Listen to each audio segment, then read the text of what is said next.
বিচার বিচার বিভাগ এটা তো ছিল শেখ হাসিনার একটা জল্লাদখানা,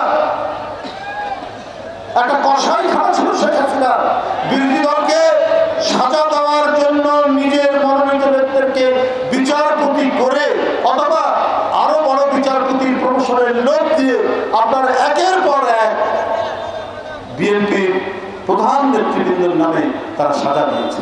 এই সমস্ত লোক তো সবাই যে বিদায় নিয়েছে তা না, এখনো তো আছে আদালত প্রাঙ্গণে, এখনো আছে তারা তো সবাই বিদায় নেয়নি। সবচেয়ে বড় হীরার নাম হচ্ছে কোহিনূর, আর ভারতের কোহিনূর ছিলেন হচ্ছে শেখ হাসিনা। এত দামি একটা হীরা, সেই হীরাকে হারিয়ে ওদের মনোবেদনা, তাদের মনোকষ্ট যেন একেবারে থামছেই না, একেবারে থামছেই না। এখন ওই কালো টাকাওয়ালা লোক বাংলাদেশের ভিতরে যারা আওয়ামী ফ্যাসিবাদ কায়েমে যারা চেষ্টা করেছেন, তারা বিভিন্ন ক্ষেত্রে বিচারালয়, আদালত প্রাঙ্গণ থেকে শুরু করে প্রশাসন আর ভারতের সমর্থক, পার্বত্য চট্টগ্রামে যা হচ্ছে, অন্যত্র যা হচ্ছে বাংলাদেশে, জনগণ তো ভিন্ন কিছু মনে করে এখানে বিদেশিদের হাত আছে। বাংলাদেশের মানুষ হাজার বছর ধরে হিন্দু, মুসলমান, খ্রিস্টান একসাথে তারা উৎসব পালন করেছে। হিন্দুদের দুর্গাপূজার মেলায় মুসলমানরা গিয়ে খেলনা কিনেছে, বেলুন কিনেছে, এইটাই আমাদের ঐতিহ্য। এই সম্প্রীতি ভাঙছে তারা, এই সম্প্রীতি ভাঙছে শেখ হাসিনা ভারতে গিয়ে তাদেরকে উস্কাচ্ছে। তাহলে এগুলো চক্রান্তের অংশ নয়।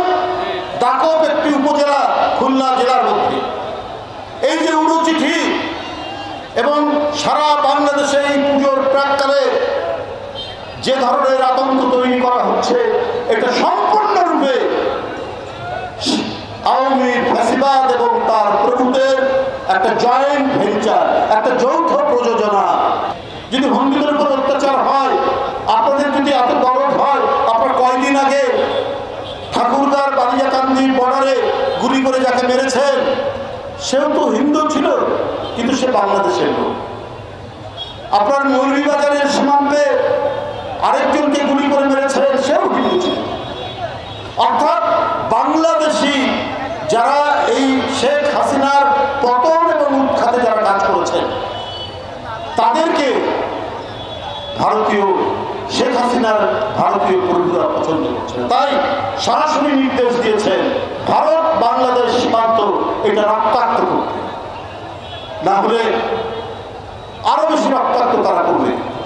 অমিত শাহ ভারতের স্বরাষ্ট্রমন্ত্রী গত 2 দিন আগে বলেছেন, 2 দিন কি 1 দিন আগে, যে যদি বাংলাদেশি অনুপ্রবেশকারীদের পান, তাহলে পা বেঁধে উপরের দিকে ঝুলিয়ে রেখে শাস্তি দেবেন।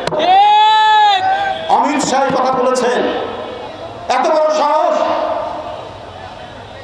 আপনি পার্শ্ববর্তী একটি দেশ, আপনার বন্ধু রাষ্ট্র বলেন, আমরা বন্ধু রাষ্ট্র বলি, আপনি পা বেঁধে ধরা পড়লে পা বেঁধে আপনি ঝুলিয়ে রাখবেন,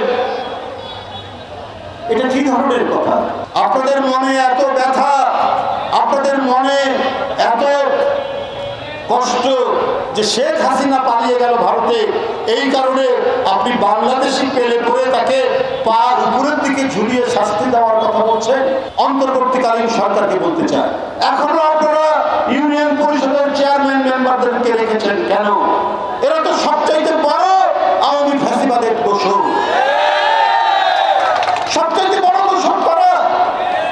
এক একটা এলাকার দুর্বৃত্ত এমপিরা, এই যশোরের এমপির মতো বিভিন্ন জায়গা, তারা নিজেদের লোক, এবং এরা অধিকাংশই হচ্ছে সান্ডা পান্ডা সন্ত্রাসী, তাদেরকেই তারা ইউপির চেয়ারম্যান বানিয়েছে। তো সুতরাং